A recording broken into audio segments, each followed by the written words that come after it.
Text, rewind. 7 decades of stories from Leonard Cheshire Disability Heritage Lottery Fund. Lottery funded. Text, founded on failure, 1955. A man wears a dark, double-breasted suit and strolls in a field. In the background is a dilapidated mansion.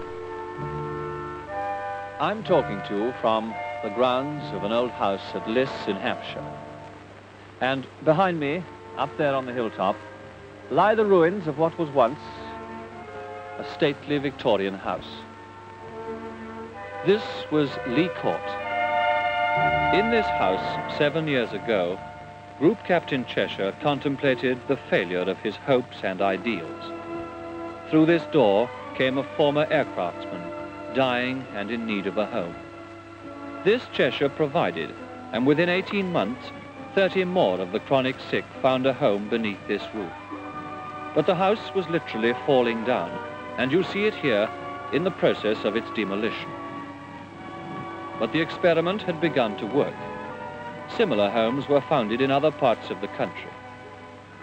Meanwhile, the problem was to rehouse the patients to whom this hilltop was home. From no home to the building of this new Lee Court seemed to them something of a miracle. Tonight, Raymond Baxter is here with our outside broadcast cameras to hear Group Captain Cheshire tell the story of this great experiment, which started with this. A massive explosion, followed by a bright flash, erupts into a mushroom cloud.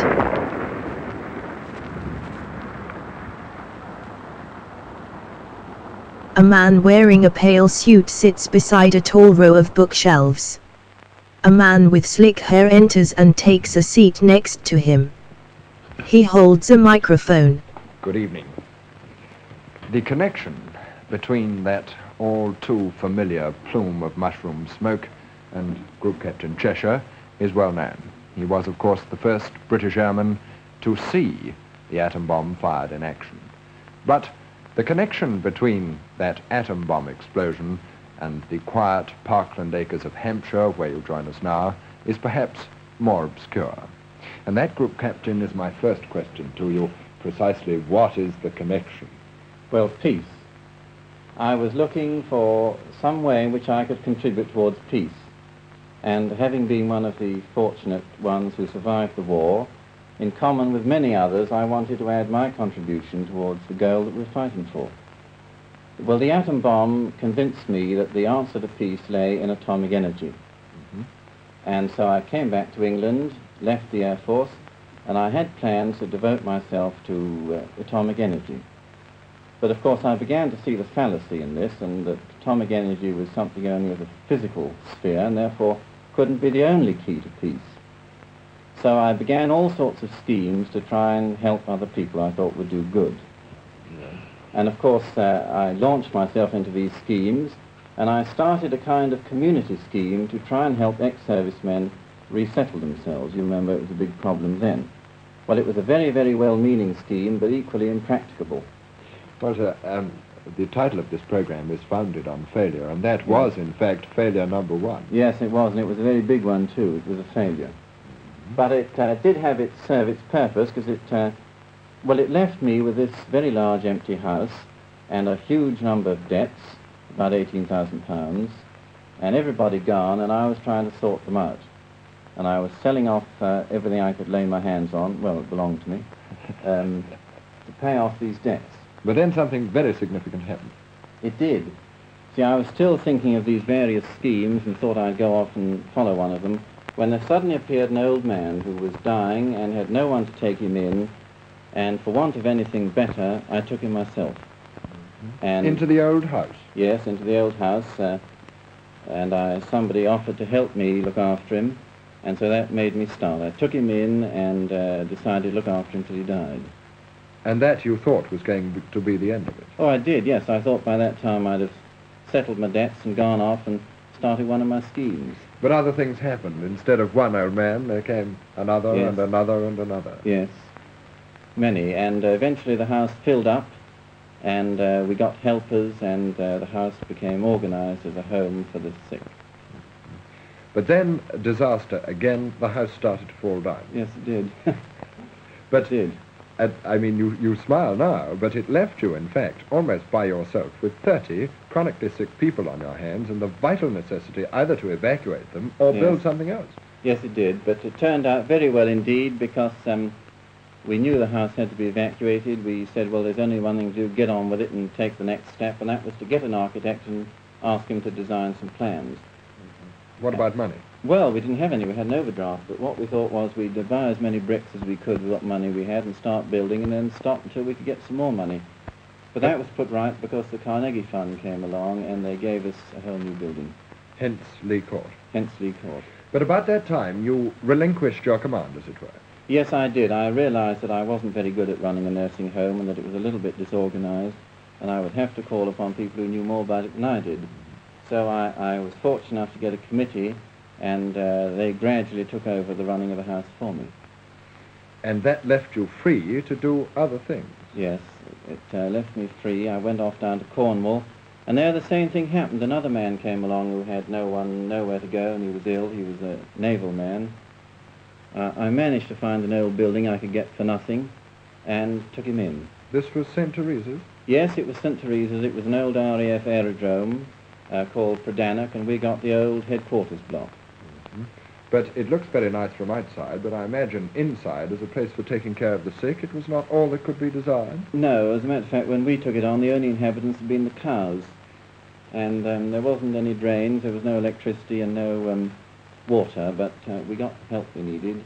And built the odd bathroom? Yes, built the odd bathroom. The Navy, I think, did most of that. But nevertheless, that was RAF premises, and I believe your next establishment was RAF premises. Yes, it was. It was called Holy Cross. That was again a similar situation. We had somebody who was suffering from mental trouble, nowhere to go, and we took him in, and we got the old WAF headquarters on the same aerodrome. And where did you put him, in the billets? In the billets, yes. They were a bit rough, but we've gradually got them better. They're quite nice now. And that is for taking care of the mentally sick? Yes, it is. Uh-huh. But they weren't all RAF establishments which you took over? No, they weren't. The next one was a very nice, really suburban house in Bromley, called St. Cecilia's now, and that was done up by local help, voluntary help. Mm-hmm. That, again, is one type of establishment, suburban residence, but then you went in for the country homes of England. Yes, a magnificent one. We got an old country, one of the stately homes of England, Ampthill Park. Beautiful house. Well, there we see Ampthill Park, beautiful on the outside, but on the inside pretty grim again. In parts, yes, pretty grim in parts. Well, all this, of course, is an indication of what has happened since Lee Court. But you would agree, I believe, that Lee Court was the prime mover of the whole thing. Yes, it was. It was a spearhead, and it still really is. Nevertheless, since those early days, as we've heard, the precise command here has been taken over by a committee. Now, perhaps the embodiment of the committee, the, shall we say, professional administration, is the warden of Lee Court, and he is a man with a diversity of problems on his mind. Yes, indeed. Very broadly speaking, we can say that the 33 patients who make up the family of Lee Court have three general things in common. The first is that they all suffer from progressive incurable diseases that result in very serious physical disability. And then again, most of us are under the age of 40, and as such, our only alternative will be the somewhat grim and sparse existence of life in the senile wards of chronic sick hospitals, surrounded by the very old and the dying. And then last and not least, and most important of all, here at Lee Court, all members of the family have the unique privilege of being able to get around their physical disabilities and of having the opportunity of finding and regaining new ways of living full and useful and happily creative lives. Alan, I notice you say we when you refer to people here at Lee Court, but I think we should make it clear that you are, in fact, not a sick man yourself. I'm not a sick man, Raymond, no. And I'm not a doctor either. No. A mere layman. Nevertheless, we would like very much, if we may, to see some of the people you have here to illustrate the points which you've been making. I'd very much like to introduce some of the family, if I may, as we go on. Well, who do we have there? Well, we have Albert Carter. He is the latest member of our family. He is aged 26. Since he was born, he suffered from one of these creeping paralysis diseases called muscular dystrophy, which very briefly means that he is paralyzed from the waist downwards. And getting worse. Getting worse, but he's by no means unoccupied or useless, as you can see. Well, now, the chap next to him, so busy with the spoons, he is manifestly over 40, if I may say so. That's our dear friend Billy Chappell, who comes from the Cotswolds. He is indeed over 40, which is now our upper age limit for admission to Lee Court, but he's very young in spirit, and nothing can keep him from polishing shoes or cleaning brass or dealing with the silver of the household. Nevertheless, you have more intellectual pursuits here, I know, because I've seen them. We have a Mr. Sidney Radford, who suffers from a spinal disease called ankylosing spondylitis, plus rheumatoid arthritis, which means he can only lie in bed or sit perched on a special chair we had made for him. But he can use his hands and does use his brain. What does he do? Well, principally, apart from making artificial jewellery of great beauty, he did start and now edits the Lee Court magazine, which is called the Cheshire Smile. Uh-huh. Now has a very large circulation outside of Lee Court.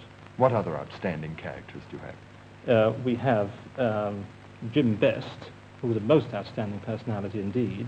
In fact, I should think he's the most intelligent and most shrewd man I've ever met. Really? That's a very forceful remark. I don't think it's a question of cause and effect, but at Lee Court he has the reputation of being the man who runs the warden. And here he comes towards us then, the man who runs the warden, Jim Best.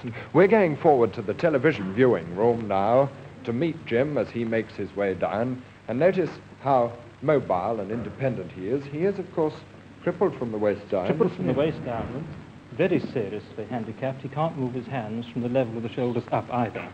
But nevertheless, he's very active. Indeed he is. And we're waiting for him to emerge from the lift doors there now. And there are some interesting points about even that lift. The doors themselves, of course, can be swung open readily by anyone in a wheelchair. And the controls in the lift have been... The controls in the lift, in fact, all the, what you might call the physical, environmental details of the home were designed by the architect in consultation with the patients themselves, because only they know how a misplaced light switch or a bath too high or too low can impinge on their possibilities of being independent. So you've got those details straight from the horse's mouth? Straight from the horse's mouth. A very fine point indeed. Well, here comes old Jim, rolling in towards us, looking unbelievably smart. Good evening, Jim. Jim, we have been watching you, as I have watched you before, working your wheelchair, and it's quite obvious at a glance that you're very expert at it. How long, in fact, have you been chairborne? Well, 8 years now. How did it all start? Well, it started when I was 14 and a half. But I was told then that I hadn't got many more years to be walking around. And so I decided at 15 and a half that I would leave home and see as much and do as much as possible. Mm-hmm. I left home. Yes, what did you do for a job there? I mean, it must have been difficult. I went into a rehabilitation centre at Leatherhead and took a course in engineering inspection. From there, I got my first job, which I held until I stopped walking. At that time, then, you were in digs, away from home, out of a job, and you stopped walking. Yes, that was a bit rough then, because for 7 weeks after I stopped walking, I was in lodgings on my own. My only means of getting about was to come down the stairs on my seat, bump down, and go along to the passage and into the sitting room for meals, on my knees, and then go back on my knees and go upstairs, stay on my own. And you were doing that by yourself for 7 weeks at the age of 18? Yes. What happened then, Jim? Well, I had a peculiar piece of luck then, because I knelt on a tin tack and got blood poisoning. How was that luck? Well, it meant that I had to go to hospital. And while I was in hospital, anaesthetic forms had to be signed by my parents because I was under 21. And that put me in touch once again with my family. My father arrived at the hospital, found out all that had been going on, said, not to worry, we take you home, look after you. I gather then when you went home that you were very dependent on your father. Yes, he did everything for me. And then came the cruelest blow of all. Yes, my father died and it nearly finished me. I had to go into hospital, and while I was in there, I again took a fresh interest in my own life and in life in general. Because there I found that I was not completely useless. I could do things for people who were much worse off than myself. They were tied to the bed. I was mobile in my wheelchair. And how then did you eventually come to Lee Court? Well, that was the work of the almoner. She knew that, and the doctors knew that I had a dread of state institution or workhouse, and I was fortunate because a vacancy came for a place at Lee Court, and so I arrived. And you say you were fortunate, but in fact when you came here, I know you didn't like it. That's true. I was pretty unhappy at the fact of leaving hospital where I'd had too much fun. I didn't like the countryside. It was dead to me, naturally, being a Londoner. But what about the old house? The old house, that shook me a bit because the floors sloped and the walls were cracked. Yes. And I was a bit scared because it was the first time I'd lived actually with disabled people in full civvy clothes. Provided they're in pyjamas in bed, you didn't mind. You'd liked it because you could help them then. It seemed more natural that way. Sick people in pyjamas, fair enough. But not all dressed up. But since then you have fitted right into the community here. Yes. I came here with the idea that, well, I've got a chance to start again, play a part in a community, be a full member of that community. And so I've tried to do that, and it worked out pretty good. Jim, what do you think is the best example we could show, first of all, of this community spirit, this community entity which you have here? Oh, well, there are many, but I think the shop is one of our best. The shop? Yes. And there you see it. Patients and staff purchasing, and who's running it? Well, that's Jim Jaquest on the left there. He is the treasurer of the Patients' Welfare Fund, and he handles all the money, does the ordering. Harry, the other patient, who does all the manual work that is impossible for a person in the chair to do. What about Jim Jaquest's background, Warden? Well, he suffers from this disease, ankylosing spondylitis, that Sidney Radford suffers from, and unfortunately as well, he's had a double amputation and has no legs. But I think he's the most active person in the house. Where did he come from here? He had many years, many fruitless years, in the senile ward of a chronic sick hospital, and I think he might be able to tell you something about it when we meet him. We'd very much like to meet him. How do we get him? Well, I think if you raise your voice and call, he'll be able to all right. trundle in. Jim Jaquest, can you join us in the TV room, please? Oh, well, message received and understood. He does extremely. By the way, you may have noticed that we are bandying around Christian names here rather a lot. Well, now, don't for a moment think that that's because we think a chap who's in a wheelchair isn't entitled to be called Mr. Such is by no means the case. But Jim Jaquest, as he comes in to join us, will, I think, have the answer to that one. We're talking about Christian names, Jim. Yes, well, you see, here at Lee Court, we prefer to feel that we are one happy family, and as in any other family where you don't call your brother or sister Mr. or Miss, we like to be called by our Christian names just the same. Seems fair enough, doesn't it? Completely reasonable. By the way, just one thing. You may hear an awful amount of squeaking and groaning going on. Well, that's because of these highly polished floors, and the tyres of wheelchairs naturally skid when they go around corners, particularly when Jim's driving, and so hence the noises off stage. Sorry about it.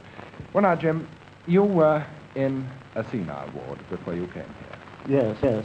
You see, after being in hospital for 10 years, the time came when it was impossible for them to keep me there occupying a bed that was needed for operations any longer. And as there are not many homes like this, there was not room for all of us to be in. So the only alternative that could be offered me was a bed in the central ward. And I spent 2 months in one. That must be pretty desperate. Yes, it is a pretty grim affair. The only thing that you can do there is just go through the motions of living, where at Lee Court you can really live and take part in things. And how do you live and take part in things here, Jim? Well, here you see, being treasurer of the Patients' Welfare Fund, and help look after occupational therapy and 1 or 2 things like that, you see. What were you doing before you were ill? I was a watchmaker, and of course I had a certain amount of experience of business and figures in the shop. And so you've just taken into this chartered accountancy without turning a hair? Yes.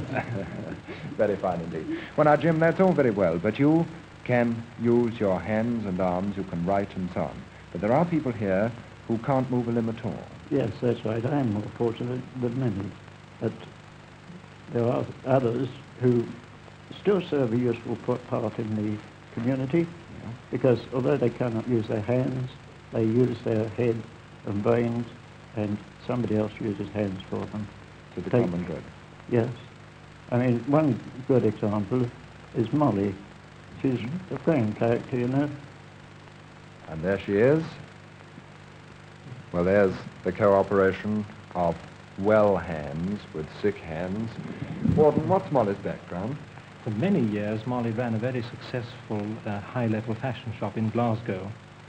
But then some years ago, disseminated sclerosis overtook her, and her family life broke up.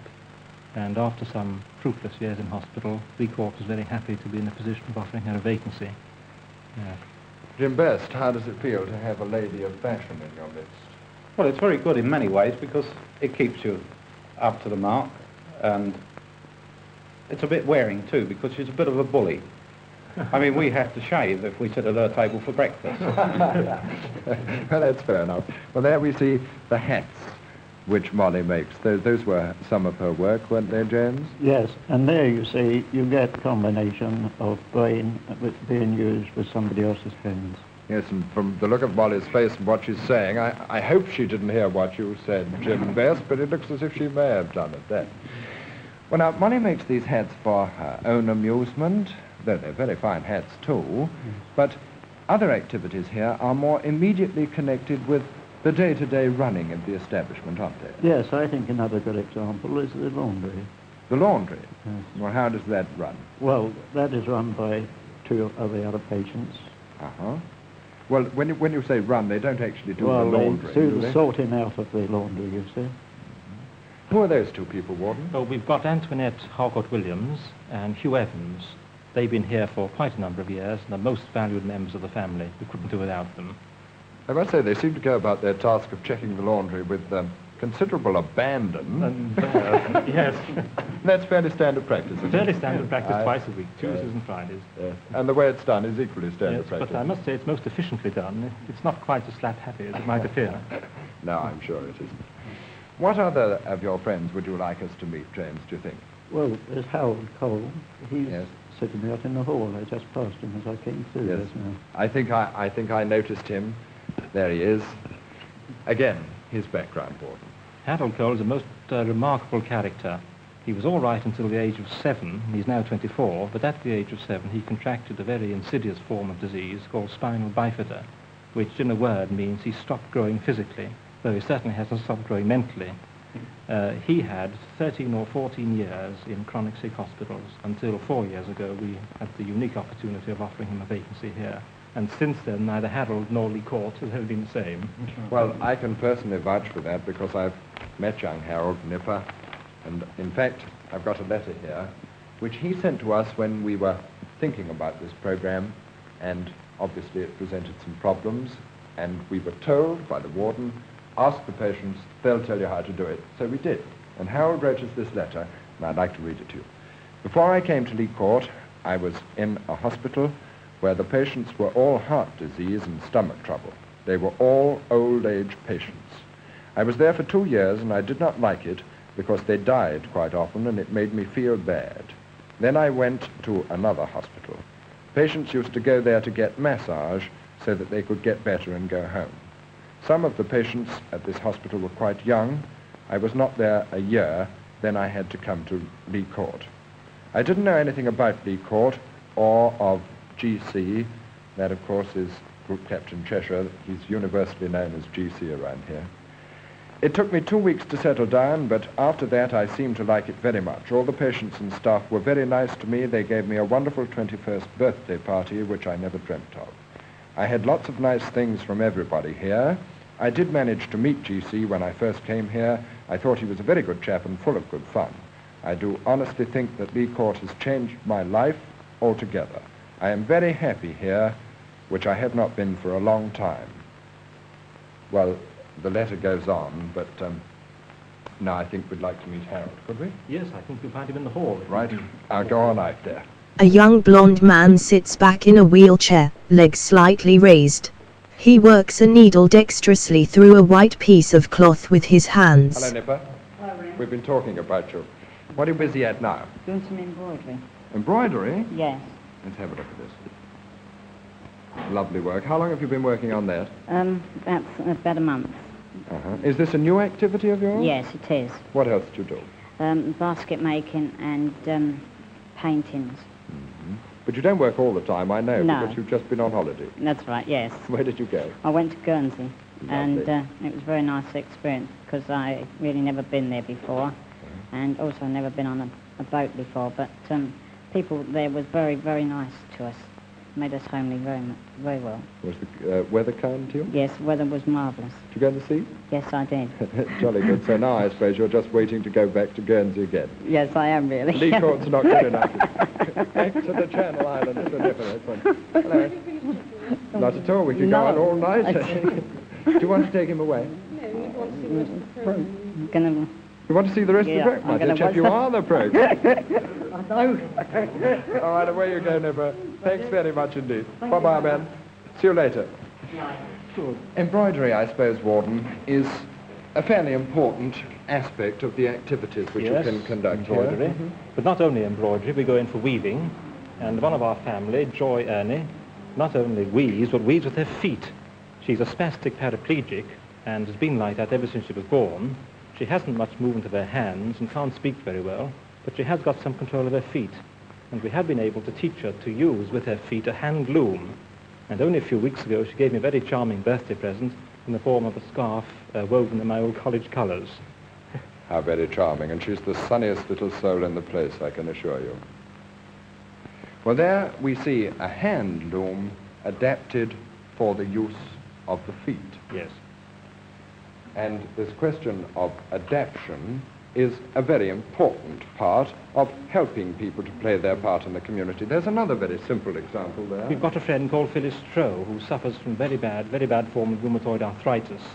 We found that her only position would normally be lying in bed, but if we could have mocked up a form of chair tailor-made to suit her particular disability, she'd achieve a great measure of independence. And we did that in our own workshops, and now she can get up for herself and sit down for herself. Well, there then we have seen another example of adaptation, but now where are we now, Jim Best? This is the pavilion. It's our workshop, and we can make a mess here and make a noise, do what we like, actually.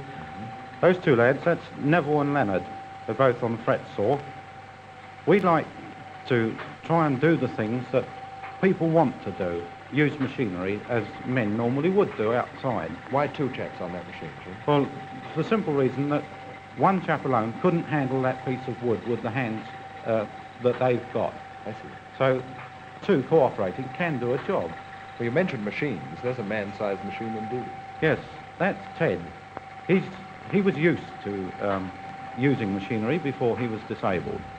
And when he became disabled, he spent his time in hospital and did nothing.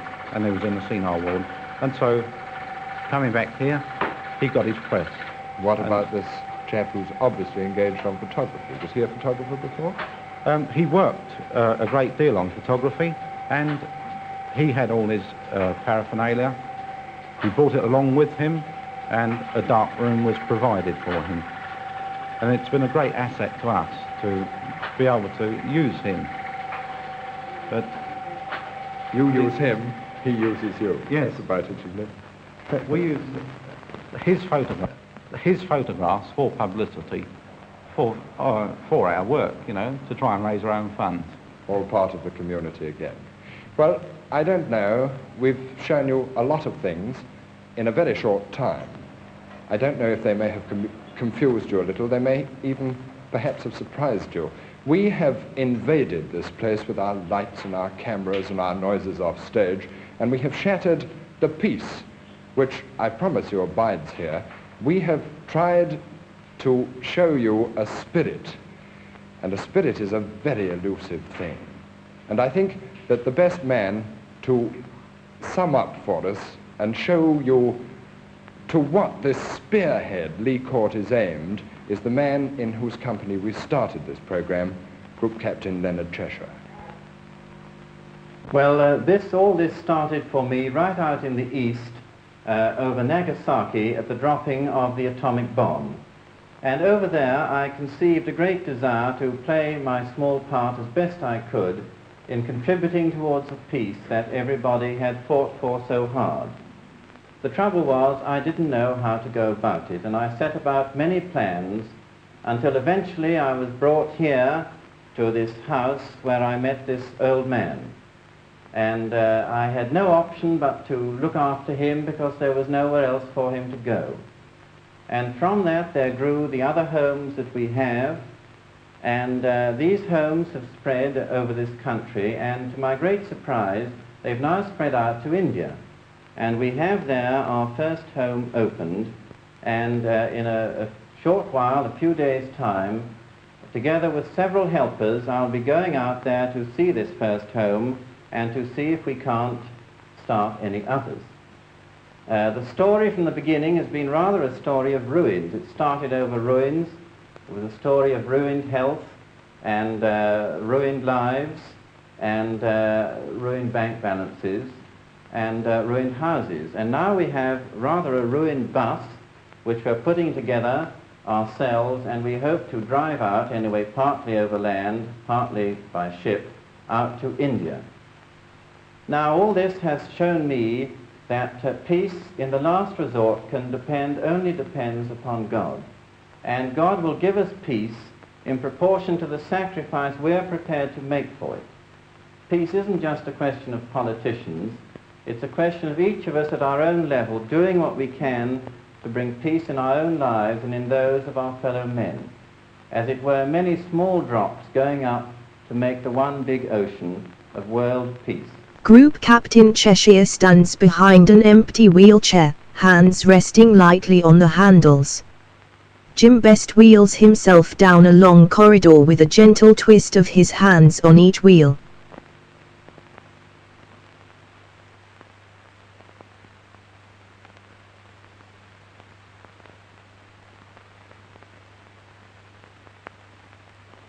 Text: Queen Mother at La Court.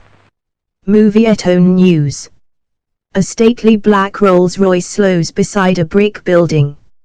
A man climbs out the passenger side. Lee Court, one of Group Captain Cheshire's communities for the disabled, was visited recently by the Queen Mother. She was welcomed by the Group Captain who founded this home in Hampshire 8 years ago. All 34 patients in residence are suffering from some serious disability, but here they're given every chance to overcome it. The Queen Mother saw something of these facilities and the use made of them. It's been proved that an interest in life is the first step towards regaining self-confidence. No one at Lee Court will face a future of loneliness and despair.